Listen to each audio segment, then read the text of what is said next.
les donner aux parents plutôt. Mais faites toujours un signe de vie. Le fait d'appeler tes parents pour savoir comment ils vont. Le fait de leur rendre visite. Aujourd'hui, il y a des fêtes des parents. Fête des pères, fête de mères, fête de ceci, cela. De prendre un petit cadeau pour dire, maman, tiens. Le fait de, par mois, venir. Moi, je dis par mois. Ce n'est pas forcément par mois. Même si c'est sur 2 mois ou 3 mois. Prendre un petit 100 € que tu mets de côté. Attends, je vais donner à mes parents. Ils vont acheter de l'eau pour boire. Même s'ils ont des salaires, même s'ils travaillent. Je vais faire quand même un signe de vie. On a Château Rouge qui est là. Pour nous, les parents africains, qui portons les pagnes africains. Il y a des pagnes qui se vendent à Château Rouge. Un cadeau reste toujours un cadeau. Allez prendre un petit pagne. Même si ta mère n'attache pas des pagnes. Mais un cadeau reste toujours un cadeau. Il y a des gens qui s'ils n'attachent pas les pagnes, ils peuvent se faire une chemise. Un petit bijou à maman. Une petite montre à papa. Si tu es impliqué dans les affaires de ta famille, de là où tu es né, tu sauras combien de choses ton père, quelle est sa pointure, quelle est la pointure de ta mère. Prendre une petite chaussure, même si tu as acheté même la chaussure à 1 €, même si tu as acheté la chaussure à 5 €, un cadeau reste toujours un cadeau. Quand il va voir, il dit, ça c'est mon fils qui m'a donné ça, ça c'est ma fille qui m'a offert ça. On n'abandonne pas les parents. Les parents sont sacrés, on ne les abandonne pas. On n'oublie pas ses parents. On ne vient pas vers eux que lorsqu'on a des problèmes, non. C'est une bénédiction de s'occuper de ses parents. C'est une énorme bénédiction. C'est une énorme bénédiction. C'est pas quand ils vont mourir là que tu vas avoir l'argent pour aller acheter des cercueils pour les enterrer. À savoir si tu vas le faire. C'est pas un bon débarras pour toi. Les parents, on s'en occupe. Que tu sois blanc, que tu sois noir, qui que tu sois, les parents, on s'en occupe. Il y a même des jeunes hein, que moi je connais. Ils se sont mariés. Et ils ont préféré vivre à côté de leurs parents. Pour dire, ah vraiment, moi je n'ai pas envie de vivre très loin parce que mes parents, bon, ça ne serait pas facile pour venir les voir, tout ça. Donc, même si je ne vis plus à la maison avec ma femme, mais même il y a d'autres qui vivent. Et je sais que ce n'est pas facile, on me dira, ah non, non, non. C'est normal, c'est pas facile. Mais ils vivent quand même pas loin des parents. Pourquoi? Pourquoi il ne va pas vivre très loin? Parce qu'il sait qu'il faut qu'il ait la capacité chaque fois de venir voir ses parents quand il le peut. Et il faut que les parents aussi viennent chez lui. Il y a des jeunes, leurs parents qui sont mariés, leurs parents ne connaissent pas chez eux. C'est honteux. C'est vraiment honteux. Et tu crois que tu es béni? Tu crois que là tu es béni? Tu n'es pas béni. Les parents qui t'ont mis au monde là, ils ne savent pas où tu habites. Et puis ça ne te dit rien. Ils t'ont mis au monde. Ils t'ont élevé. Ils t'ont mis au monde. Ils se sont occupés de toi. Et toi aujourd'hui tu travailles, tu es devenu un homme. Les parents ne savent même pas là où tu habites. Tu ne viens jamais les voir. Jamais. Parce que pour toi, tu es trop occupé. Non, tu n'as pas le temps. Oh, tu sais, c'est le monde aujourd'hui est comme ça. Toi, tu vis sur quelle planète? Tu crois que c'est toi qui peux changer les lois des familles que Dieu a créées? Parce qu'on est au 21e siècle. Parce qu'on est au 21e siècle. La parole de Dieu ne change pas, jeune homme. La parole de Dieu ne changera pas. Cette famille, les jeunes gens qui étaient là n'ont pas su assumer leurs responsabilités. N'ont pas su assumer leurs responsabilités. Ils ont regardé leur père faire. Et ils étaient en train de regarder aussi leur maman mourir avec eux. Parce que si on les prenait en otage, si on les prenait en esclavage, leur mère allait rester seule. Et peut-être qu'elle allait mourir de chagrin. Les enfants sont un bonheur pour une famille, pour un homme et une femme. Les enfants sont un don que Dieu fait à un homme et une femme. Les enfants, c'est un don. Et Dieu ne donne jamais ce qui est pourri à ses enfants. Dieu ne donne jamais ce qui est mauvais à ses enfants. Jamais. Jamais. Ils ont été irresponsables. Et regardez leur attitude. Regardez comment ces jeunes gens ne sont pas visionnaires, ne voient pas loin. Élisée leur a demandé d'aller prendre des vases vides, d'aller les demander à leurs voisins et de s'enfermer dans la chambre, dans la maison. Elle a pris le vase qu'elle avait qui était plein d'huile, où il y avait de l'huile, et elle a rempli tous les vases. Mais si c'était des fils normaux, si c'était des enfants normaux là, quand ils voyaient que lui, il était en train de... Ils allaient même ouvrir la porte et puis aller chercher. S'il fallait demander des vases dans tout le quartier, ils allaient le faire. Mais attends, mais ça c'est une occasion pour nous enrichir. Ça c'est une occasion que Dieu nous donne pour nous enrichir. Mais quand sa mère lui demande, il dit, il n'y a plus de vases. Aussitôt l'huile s'arrêta. Ça c'est pas possible. Ils auraient dû quand même dire, ah, attends, l'huile qu'ici ça ne finit pas. C'est en train de remplir les autres vases. Attends, maman, attends. Continue, on arrive, on va aller chercher encore d'autres vases. Il faut qu'on aille demander encore des vases. Il faut qu'on aille encore demander des vases. Parce que plus on aura des vases d'huile, plus on aura d'argent. Plus on pourra pouvoir nos besoins. Donc on va aller demander des vases. Mais ils se sont contentés des vases qu'ils ont demandés là. Ils se sont contentés. Peut-être que c'était 5, peut-être que c'était 10. Ils se sont contentés de cela. Sa mère lui demande, il dit, il n'y a plus de vases. Aussitôt l'huile s'arrêta. Ce qui veut dire que s'il y avait encore d'autres vases, lui, il allait toujours continuer de remplir les autres vases. Lui, il allait remplir. S'il y avait des milliers de vases, lui, il allait toujours continuer de remplir les milliers de vases qui s'y trouvaient. Mais ils se sont contentés des petites vases que leur maman est allée chercher dans le quartier, autour de leur... Peut-être elle a demandé à 2 à 3 personnes. Donc, ils se sont contentés de ces quelques vases-là. C'est de ça qu'ils se sont contentés. Il n'y a plus de vases. Et ils sont restés les mains croisées. Ils sont restés les mains croisées. Les enfants sont une grâce dans une famille. Les enfants sont un don de la part de Dieu. Les enfants sont un honneur pour une famille. Et je répète, Dieu ne donne rien de pourri à ses enfants. Nous qui sommes ses enfants, à qui il donne les enfants que Dieu nous donne, sont un honneur pour nous. Une grâce pour nous. Ce sont les enfants qui sauvent l'honneur d'une famille. Ce sont des enfants qui sauvent l'honneur de leurs parents. Il va à l'école, il étudie. Quand il est grandi, il est né de cette famille. On dit c'est Tan. C'est l'enfant Tan. C'est l'enfant Yao. C'est l'enfant Kwame. C'est l'enfant Kwasi. C'est l'enfant Georges. C'est l'enfant Bertin. C'est l'enfant Daouri. C'est l'enfant c'est tel ou tel. C'est l'enfant qui sauve l'honneur de la famille. C'est l'enfant Koudou. Les enfants sont amenés à sauver l'honneur de leurs parents. Là où les parents ne sont pas arrivés, les enfants sont capables, sont censés aller là et même dépasser là où leurs parents se sont arrêtés. Les enfants ne sont pas censés s'arrêter là où leurs parents se sont arrêtés. Ils doivent dépasser là où leurs parents sont arrivés. Ils doivent aller plus loin. Eux aussi, leurs enfants doivent aller plus loin qu'eux. C'est ça une famille. C'est ça le rôle des enfants dans une famille.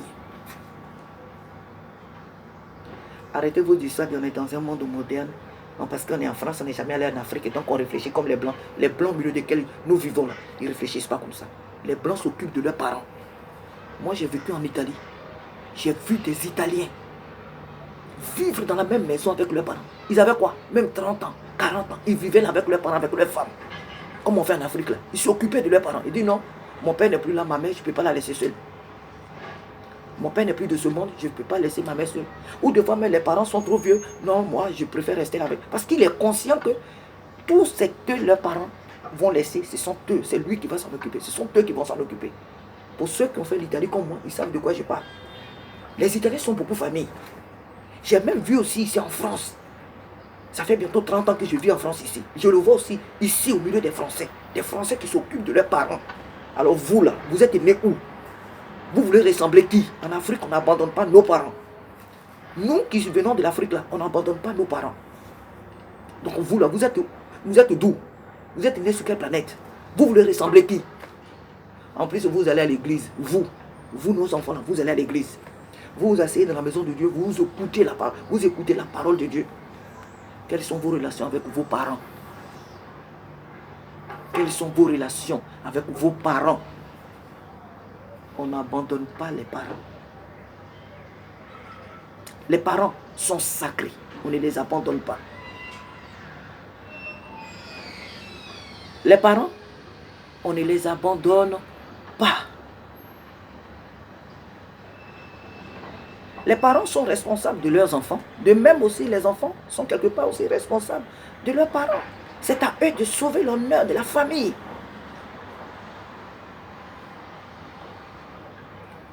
Occupez-vous de vos parents. Ne permettez pas ce que les étrangers viennent prendre votre héritage en otage. Ne permettez pas aux étrangers de venir vous prendre votre héritage. Ne permettez pas aux étrangers, aux gens du dehors, de s'infiltrer chez vous, dans votre famille, et prendre tout ce que vous avez de bien. Parce que ces fils-là, c'était le seul bien que cet homme et cette femme avaient. Mais les créanciers vont venir les prendre pour les réduire en otage, pour les réduire en esclavage. Jeune homme, tes biens sont réduits en esclavage. Les biens de tes parents sont réduits en esclavage. Que fais-tu pour les arracher des mains de celui qui les a pris en otage, qui les a pris en esclavage? Que vas-tu faire? C'est toi l'homme de la famille. Même si tu es une fille, mais c'est toi. C'est toi que Dieu a envoyé dans cette famille-là. Il a jugé bon d'envoyer une fille et pas un homme. Donc même si tu es une fille, tu dois sauver l'honneur de la maison de tes parents. Tu dois sauver l'honneur de la maison de tes parents. Tu ne dois pas dire non, de toute façon, moi je suis fille. Et non, non, non. Non, non, non. C'est pourquoi j'ai donné ici l'exemple des filles dans la Bible là, qui ont réclamé la part de leur père. C'était que des filles, cette histoire. C'était que des filles. Aujourd'hui, les filles peuvent hériter des biens de leurs parents. Moi, je dis aujourd'hui, mais c'est depuis la nuit des temps. Ce n'est pas seulement de notre temps, c'est depuis la nuit des temps. Les filles peuvent hériter des biens de leurs parents. Ce n'est pas parce que tu es marié, ce n'est pas parce que je ne sais pas qui tu es, tu as une situation, je ne sais pas, élevée ou ceci, cela, que tu vas mépriser. Moi, j'appelle ça du mépris, que tu vas mépriser tes parents. Même si tu es marié, tu ne t'occupes pas de tes parents. Tu ne visites pas tes parents. Même si tu es marié, que tu as des enfants, ta maison n'est pas bénie.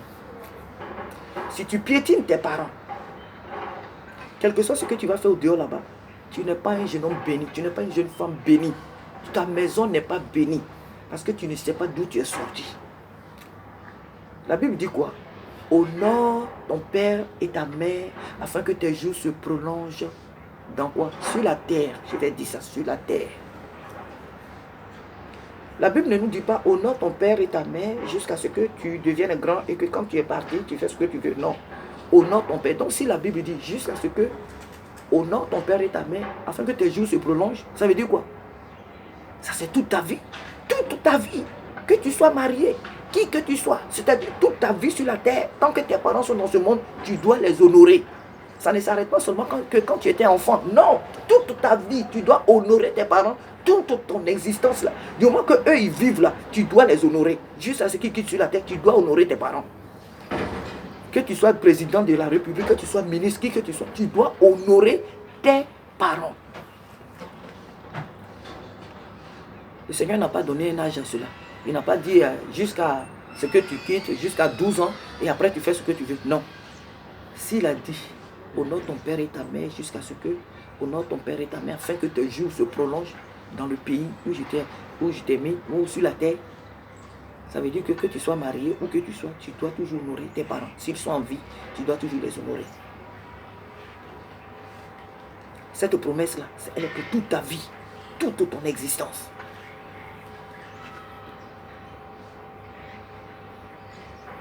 Tu dois prendre soin de tes parents. Tu dois être capable de dire à ton père et à ta mère que ce que tu fais ou ce que vous êtes en train de faire, cela va nous causer des problèmes demain, donc ne le faites pas. Tu dois être capable de donner des conseils à tes parents s'ils agissent mal.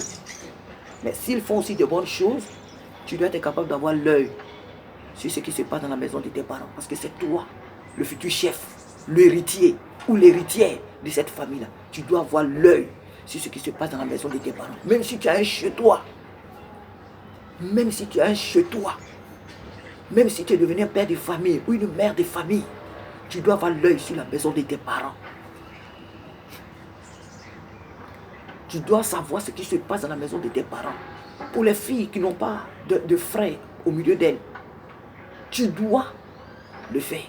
Même si tu es marié, même s'il y a des frères parmi vous, tu dois t'occuper aussi de tes parents. Tu ne dois pas dire non, moi je m'en fous, oh non, ceci, cela, et ceci, cela. On te demande, ça fait combien de temps tu n'as pas vu tes parents? Eh, ça doit faire, peut-être ça doit faire peut-être 3 ans. Hein. Ah, mes parents, je ne les ai pas vus, ça fait peut-être 3 ans. Hein. C'est honteux. Hein. Vraiment, je n'ai pas de mots pour qualifier ça. Ah, ça fait 3 ans, je n'ai pas vu ma mère. Ah, ça fait quoi? Ça fait 1 an. Hein. Ah, mon père, je n'ai pas vu, ça fait 1 an. Les parents qui t'ont porté, qui t'ont mis au monde, ça fait 1 an que tu ne les as pas vus. Ça fait 3 ans, 5 ans que tu n'as pas vu ces parents-là. Et ça ne te dit rien. Pour toi, tu mènes une belle vie comme ça. Ça ne te dit rien du tout. Tu as quitté le ciel là pour tomber. Tu es descendu du ciel comme ça, et puis tu es tombé sur la terre. Même si tu es tombé du ciel là, c'est quelqu'un qui t'a créé là, et puis tu es tombé aussi. Tu sais comment ces parents-là se sont saints pour toi. Tu sais comment cette mère-là a souffert pour toi. Tu sais comment ces parents-là se sont privés de beaucoup de choses pour que tu sois là où tu es. Tu sais comment ils se sont occupés de toi. Ça fait 1 an que je ne les ai pas vus. Non seulement tu ne viens pas les voir, mais tu n'appelles pas pour savoir comment ils vont. Tu t'en fous. Tu te donnes des raisons pour ne pas le faire. Ah, mon père était méchant. Ah, ma mère était ceci, cela. Ah, ceci, cela. Le fait même qu'il t'ait porté, le fait qu'il t'ait mis au monde là, tu dois lui dire merci. Tu ne leur dois pas ton existence, mais tu dois faire toujours signe de reconnaissance. Je dirais même que tu leur dois même ta vie. Tu leur dois. Tu me diras que non, je ne dois personne, c'est à Dieu que je dois. Si tu ne dois pas tes parents, ce n'est pas à Dieu que tu vas devoir. Parce que Dieu, là, tu ne le vois pas. Tes parents, tu les vois. Si tu n'honores pas tes parents, ce n'est pas Dieu que tu vas honorer. Ça fait 1 an, tu n'as jamais vu ta mère, ton père, tes parents, tu ne les as jamais vus. Cependant, tu es toujours à l'église, tu vas prier. Quand tu vas à l'église, tu vois Dieu là-bas, tu le vois. Il est assis là devant toi, tu le vois de tes yeux. Qu'est-ce qui prouve qu'il est là devant toi? Qu'est-ce qui prouve même qu'il t'écoute? Toi, qu'est-ce qui prouve que toi, il t'écoute? Les parents par lesquels il t'a fait venir au monde là, tu les piétines. Les parents par lesquels il t'a mis dans ce monde là, tu les piétines. Qu'est-ce qui prouve que ce que toi tu lui dis là, il écoute? Il ne t'écoute pas, vraiment je vais te le confirmer. Il ne t'écoute même pas. Dieu fait grâce, donc peut-être il va te faire grâce, mais Dieu ne t'écoute pas. Dieu ne t'écoute pas. Et tu n'es pas un enfant béni. Tu ne peux pas être béni quand tu piétines la maison de ton père, quand tu piétines tes parents, quand tu piétines les parents qui t'ont mis dans ce monde-là, qui t'ont mis dans ce monde, quand tu les piétines là, Dieu ne peut pas t'agréer, Dieu ne peut pas t'écouter. Sois même le responsable de la jeunesse de ton église. Sois responsable de la jeunesse de ton église. Sois pasteur même de ton église, sois ministre, sois député. Dieu ne t'écoute pas. Et là, je parle particulièrement à ceux qui ont la connaissance de la parole de Dieu. Parce que c'est elle qui nous éclaire. C'est elle qui nous corrige. C'est elle qui nous redresse. C'est elle qui fait de nous des personnes, de bonnes personnes. La parole de Dieu. Mais j'en connais plein de jeunes qui ne vont pas à l'église. Leurs mamans, leurs parents sont la première de leurs yeux. Qui ne connaissent pas Jésus-Christ. Mais leurs parents, non, il ne faut pas jouer avec. Il ne faut pas jouer avec leurs parents. Ils préfèrent même se dépouiller même pour leurs parents. Ils disent, mais moi, ma mère qui m'a porté, mon père qui m'a mis au monde, non. Mon père, ma mère, non, je ne peux pas abandonner mes parents. Si je suis un enfant maudit, je les vois pleins. Je les vois pleins. Je connais même une religion où on dit la mère est sacrée. La maman, elle est sacrée. La maman, elle est sacrée. Ils vivaient avec leur maman. Leur papa n'était plus là. Mais ces jeunes-là, ils étaient là comme ça. Ils ne faisaient rien. Ils regardaient leur maman mourir. Jusqu'à ce qu'on vienne les prendre pour aller travailler comme des esclaves. Ils ne se débattent pas. Ils ne cherchent aucune solution. Leur papa travaillait aux côtés d'un homme de Dieu. Ils n'ont même pas eu l'idée pour dire, voilà une situation qu'on traverse. On va chercher l'homme de Dieu. On va aller à la recherche de l'homme de Dieu pour nous aider dans cette situation, pour voir comment on va faire. Ils ne cherchent aucune solution. Ils ne se débattent pas. Ils ne cherchent rien. Ils sont là assis à la maison. Que la mort vienne les prendre. Leur maman, elle avait quel âge? Est-ce qu'elle avait l'âge? Elle était en état de faire quelque chose, de travailler. Quel âge avait-elle, cette femme? La Bible ne nous le dit pas. Mais ses fils, elles sont restés là inactifs. C'était un honneur d'avoir des enfants. Les enfants sont un don de la part de l'Éternel. Les fils sont une fierté pour une famille. Les filles, quand je parle des fils là, je parle de fils et filles, hein, de filles et fils. Je parle de tout. Parce que tous les enfants que Dieu donne dans une famille sont importants. Ce n'est pas que des garçons. Non, il n'y a pas que des garçons. Les filles aussi sont importantes dans une famille. Parce que si Dieu les envoie, c'est qu'elles ont leur part de... Elles sont utiles à cette famille. Elles ne viennent pas là parce qu'elles sont filles. Elles vont attendre depuis quand elles seront mariées, c'est tout. Non. Elles ont quelque chose à faire dans la famille, de leurs parents. Aujourd'hui, il y a des femmes qui sont médecins, il y a des femmes avocates, il y a des femmes pilotes d'avion, il y a des femmes qui travaillent dans la NASA, il y a des femmes qui font aujourd'hui beaucoup de choses, il y a des femmes architectes. Il y a des femmes architectes. Bon, moi personnellement, je n'ai pas encore vu beaucoup qui travaillent dans les bâtiments, qui construisent. Moi, je ne les ai pas encore vues. Personnellement, j'ai dit, mais je pense qu'elles existent. Les femmes qui travaillent dans les bâtiments. Je ne parle pas d'architectes, de celles qui dirigent les travaux, mais je dis celles même qui travaillent dans les bâtiments. Moi, je n'ai pas encore vu. Mais je pense qu'il y a des femmes qui construisent aussi des maisons. Il y a des femmes aujourd'hui qui font tout dans le monde. Il y a des femmes qui font tout. Il y a des femmes qui font beaucoup de choses. Voilà. Donc, même si tu es une fille, même si tu es une femme, tu dois savoir que la famille d'où tu es né, où Dieu t'a envoyé, tu dois être en mesure de prendre soin de cette famille-là, de tes parents, sans toutefois te dire que oui, écoute, je suis femme, ça ne me regarde pas. Non, ça te regarde. Même si tu as des frères qui ne font rien, toi, tu dois faire quelque chose. Toi qui as la capacité de faire que tu dois le faire. Toi qui as les moyens de faire quelque chose, tu dois le faire. Tu ne vas pas dire non, ça ne me regarde pas. Ah, ce sont eux qui sont... Non, moi, ça ne me regarde pas. Ça te regarde. Ça te regarde. On n'abandonne pas ses parents. On n'abandonne pas ses parents. Ces deux fils qui étaient là, étaient vraiment aussi un sujet de honte. Ils n'ont pas su épauler leur père. Ils n'ont pas su protéger leur maman.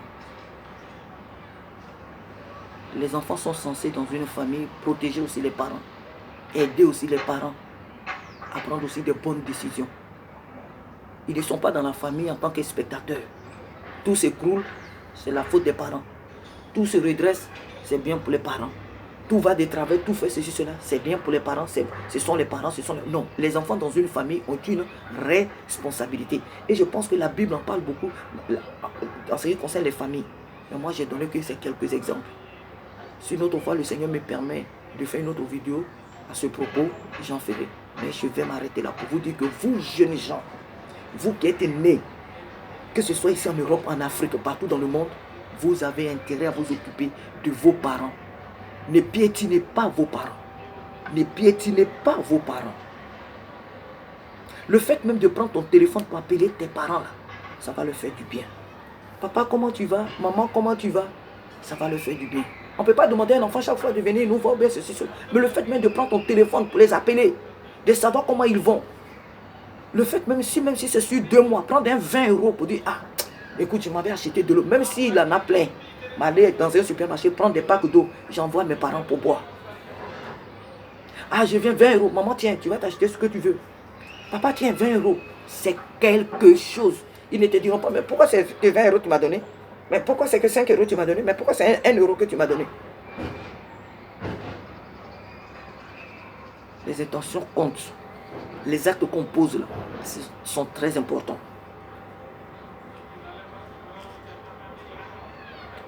Sachez d'où vous venez, c'est très important. Pour savoir où vous allez là, sachez d'où vous venez pour savoir où vous allez. Nous autres, on sait d'où on vient. Et par la grâce de Dieu, nous savons où nous allons. Par la grâce de Dieu aussi. On n'est pas venu ici en Europe là pour dire, ah, aujourd'hui on est en Europe et nos parents qui sont restés en Afrique, on s'en fout de non. Et arrêtez-vous les enfants d'ici là de dire, ah ça c'est les trucs d'Afrique ça. C'est les trucs d'Afrique. Tes parents là viennent d'Afrique, donc tu es africain. Tes racines là sont aussi africaines. Arrêtez de dire que ça ce sont les choses d'Afrique. Afrique ça. Parce que les blancs au milieu desquels vous vivez là, ils ne font pas ça. Les blancs ici là, ils ne le font pas. Les blancs consciencieux, les jeunes blancs consciencieux, là, ils ne le font pas. Les jeunes filles blanches consciencieuses, là, ne le font pas. Donc arrêtez de dire, ah ça c'est des trucs d'Afrique ça. Toujours on doit leur faire des mandats. Toujours on doit leur... C'est eux qui ont toujours faim. C'est eux toujours qui ont des problèmes. Ils t'ont rien demandé. On te demande tout simplement de faire un signe de vie. Pour ne pas que ces parents-là gémissent. Et j'ai mis un enfant au monde. Où se trouve cet enfant? J'ai quand même enfanté. Où se trouve cet enfant? Il y a des enfants qui ne vont même pas voir leurs parents jusqu'à ce qu'ils meurent. C'est à la mort là qu'ils viennent. Hein. C'est à l'enterrement qu'ils viennent. Honte à vous. Honte à vous. Vraiment honte à vous. Le Seigneur me charge, vous jeunes gens, de vous dire tout simplement que les familles dans lesquelles Dieu vous a envoyé, vous avez votre part aussi de responsabilité. Les parents sont les premiers responsables, certes. Mais vous aussi, vous avez votre part de responsabilité dans ces familles-là. C'est à vous de sauver l'honneur de vos familles. Il n'y a pas que le père et la mère. Mais vous aussi, vous devez sauver l'honneur de vos parents. Ce n'est pas parce que le père est fou que vous aussi vous allez être fou. Ce n'est pas parce que la mère est folle que vous aussi vous allez être folle ou fou. Non. Vous et vos parents, là, vous n'avez pas la même destinée. Non, non, non, vous n'avez pas la même destinée. Ce n'est pas parce que le père est drogué que le fils va être drogué. Vous n'avez pas la même destinée. Dieu a donné une destinée à chacun de nous, à chacun de vous. Vous n'avez pas la même vie que votre père, votre mère. Vous devez être capable de sauver l'honneur de vos familles. Jésus, il est venu sur cette terre en tant que fils pour sauver la création de son Père. Jésus, il est venu dans ce monde en tant que fils. Il n'a pas dit dans le ciel, oh de toute façon ils n'ont qu'à faire, et c'est pas mon problème. Oh de toute façon, nous on a le pouvoir de créer encore, on a le pouvoir de faire encore d'autres choses. Donc même si cette création là, si elle est pervertie, c'est pas grave. Écoute, on l'a fait passer et puis on va créer encore d'autres choses. Non. Jésus, il s'est dépouillé de sa gloire. Il est venu dans ce monde et il a donné sa vie pour sauver l'honneur de son Père. Aujourd'hui, il est adoré dans le monde entier. Je l'ai prié ce matin et je le prie encore. Et c'est de lui que je suis en train de parler. Il a donné sa vie. Jésus s'est dépouillé. Il n'a pas dit, mais pourquoi mon Père ne descend pas pour faire les choses? Il est assis là-bas pour moi. Non. Il a fait ce qu'il avait à faire pour que le nom de son Père soit glorifié. Il a sauvé l'honneur de la famille. Quand il est parti, le Saint-Esprit est venu prendre la relève. Et c'est lui qui œuvre aujourd'hui jusqu'aujourd'hui. Quand on est malade, quand on est découragé, quand on a des problèmes, c'est lui le Saint-Esprit qui est là pour nous fortifier, pour nous donner toujours la force d'aller de l'avant. La vie chrétienne, il y a des choses que tu ne comprends pas, il y a des choses difficiles, de fois tu as envie d'abandonner. Le Saint-Esprit est là pour te dire, prends courage, ce n'est pas encore la fin. Prends courage, tu n'es pas seul, je suis avec toi. Dieu le Père, le Fils et le Saint-Esprit, là, les trois personnes là, ont travaillé comme une seule personne. Parce que Jésus savait que son déshonneur, c'est le déshonneur du Père.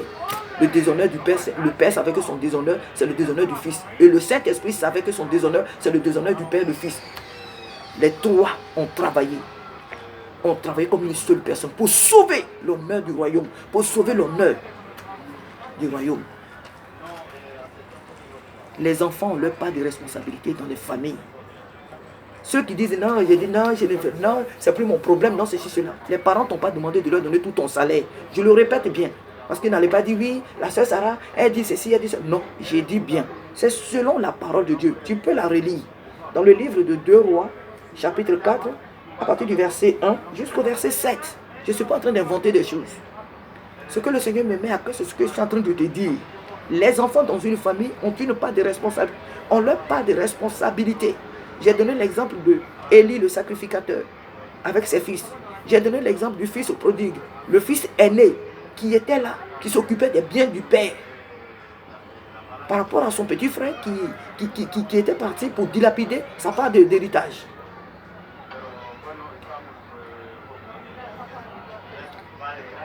Ce fils aîné là, il pouvait aussi dire que non, écoute, moi je prends ma part, je m'en vais et je fais ce que je veux. Mais son père était fier de lui. C'est pourquoi son père lui dit d'ailleurs que mon fils, même si je n'ai pas fait, je n'ai pas organisé des fêtes souvent pour toi. Mais parce que tout ce que j'ai, c'est à toi. Tu étais libre d'organiser toi-même tes fêtes. Fais tout ce que tu veux, mon fils. Tout est à toi. Tout ce que j'ai t'appartient. Qu'est-ce que j'ai à te prouver? Si je ne suis pas là demain, c'est toi le gérant de tout ça. Parce que j'ai confiance en toi. Je sais que demain, si je meurs là, je laisse derrière moi quelqu'un. Je sais que mes biens ne seront pas des étrangers. Je sais que je laisse après moi quelqu'un. Quand je te vois, mon fils, je suis fier. Je n'ai pas besoin de chaque fois te le dire, mais je suis fier de toi. Je suis fier de toi. Qu'est-ce que je vais encore te prouver? Tout est à toi. Tout ce que j'ai t'appartient. Le père était fier de ce fils-là. Il était très fier de lui. Parce que le fils a posé des actes pour que son père soit fier de lui. Et c'est toi aujourd'hui qui va dire que oui, parce que tu es dans le monde moderne, parce que tu es ceci, c'est là, tu es tombé du ciel. Tu es tombé du ciel. Tu es tombé du ciel. Tu es venu du vent comme ça, au monde. Une femme t'a porté pendant 9 mois. Elle a veillé sur toi, jusqu'à ce que tu sois ce que tu es. Et c'est toi aujourd'hui qui trouves que, non, parce qu'elle a fait ça, non, parce qu'il a fait ça, le papa il a fait ça. Même si ton père est le plus mauvais du monde, même si ta mère est la plus mauvaise du monde, ce sont tes parents. C'est ceux-là que Dieu t'a donné. On connaît des gens, des parents qui sont des sorciers, qui font du n'importe quoi. Mais leurs parents, leurs enfants, qui ont accepté Jésus comme le Seigneur Sauveur du monde, mes parents, ce sont mes parents. Ils n'écoutent pas ces faux pasteurs qui disent si ton père est sorcier, si ta mère est sorcière, il ne faut pas aller, sinon ils vont te manger. Sinon, ce sont eux qui font que tes affaires ne marchent pas. Ces pasteurs insensés là, ils ne les écoutent pas. Parce que ces enfants ont compris que mes parents, si je ne m'occupe pas de mes parents, ils n'ont qu'à être sorciers. Si ils étaient sorciers, pourquoi ils ne m'ont pas mangé? Pourquoi ils ne m'ont pas mangé quand j'étais dans leur ventre? Pourquoi ils ne m'ont pas mangé? Pourquoi ils ont accepté de veiller sur moi? Pourquoi quand j'étais dans le trousseau là, ils ne m'ont pas mangé? Pourquoi ils ont veillé sur moi jusqu'à ce que je sois là où je suis aujourd'hui?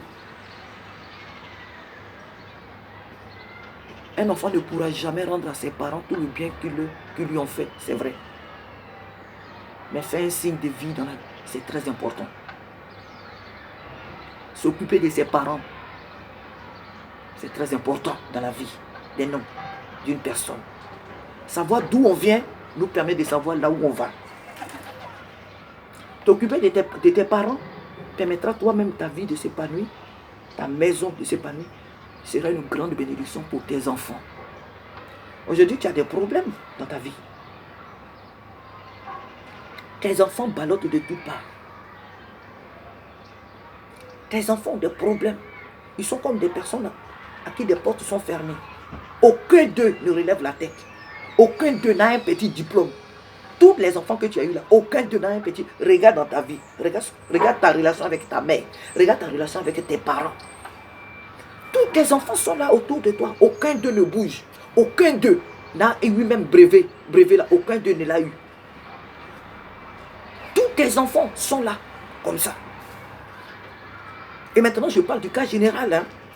Certains sont dans la drogue. Certains sont en prison. Tous tes enfants là, regarde le problème que... Quelle est toi ta relation avec